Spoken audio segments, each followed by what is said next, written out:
For basically all of human history, our world has been defined by one single core idea: scarcity. This belief that there's just not enough to go around. But what if that fundamental rule was about to break?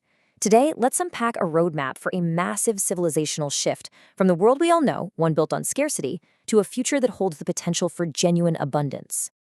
This quote really gets right to the heart of it all, doesn't it? I mean, the technology for this abundant future, it's arriving.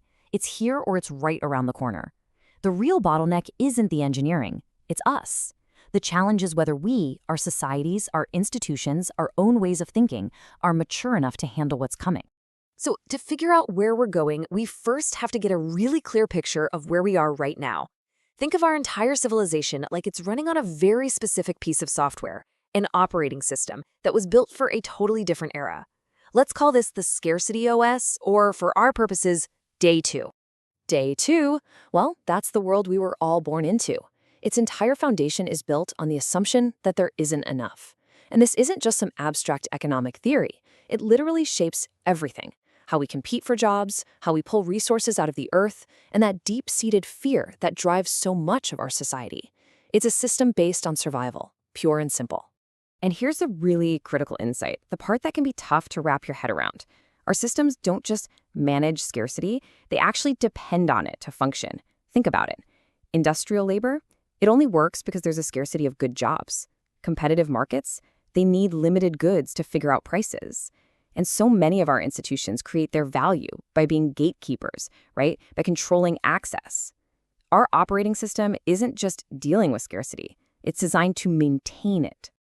But something is starting to break. We're now entering this really messy, chaotic, transitional period.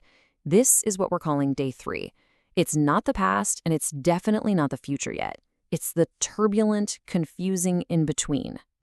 And here it is. This is the core conflict of our time. We've got these incredible new technologies that create abundance, things like renewable energy or AI.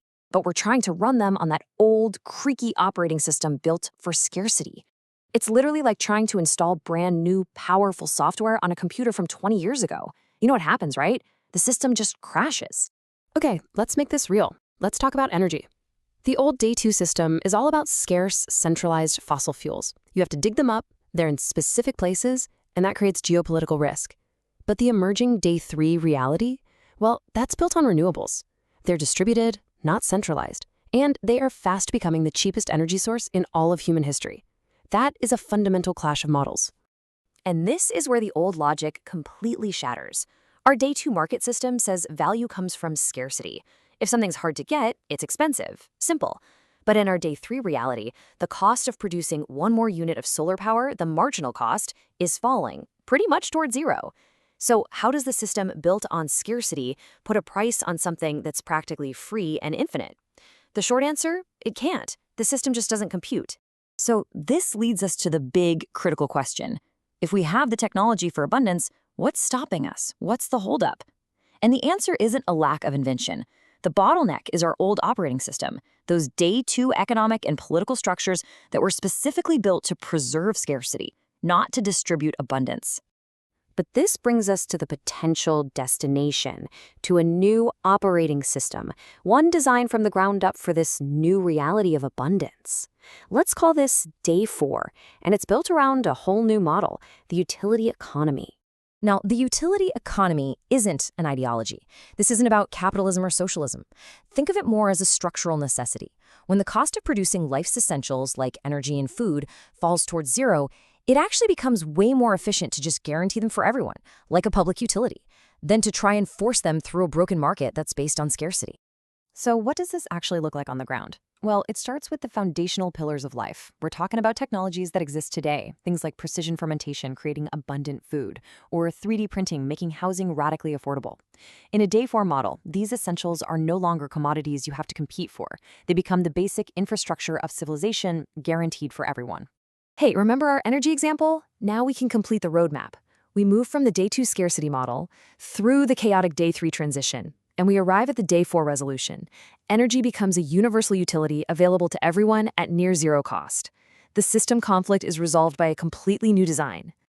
Okay, but this isn't just about infrastructure and technology. The most profound shift here is what this new operating system does for people. It fundamentally changes the human experience itself.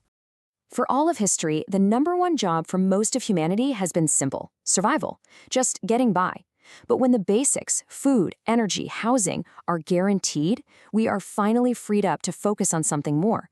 Our collective energy can shift from just surviving to actually flourishing, to focusing on creativity, purpose, and community.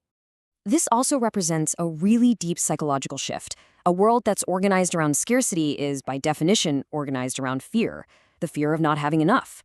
A world organized around abundance can, for the first time, be organized around possibility. And this changes our very motivation for doing things. When your survival is no longer directly tied to your job, the reason to work completely transforms. It shifts away from competing just to earn a living to asking yourself, how do I truly want to contribute to the world? So you see, in the end, this whole transition from day 2 to day 4, it isn't really about technology. It's an evolutionary journey for our species. It's the story of humanity finally outgrowing our deep-seated survival instincts and learning how to build a world based on our higher potential. So, we'll end on this thought. This transition isn't something that's just happening to us, like a movie we're watching. It's a story we are all a part of, right now. The central challenge of our time is navigating this huge shift, and the question for every single one of us is, what role will we choose to play in building whatever comes next?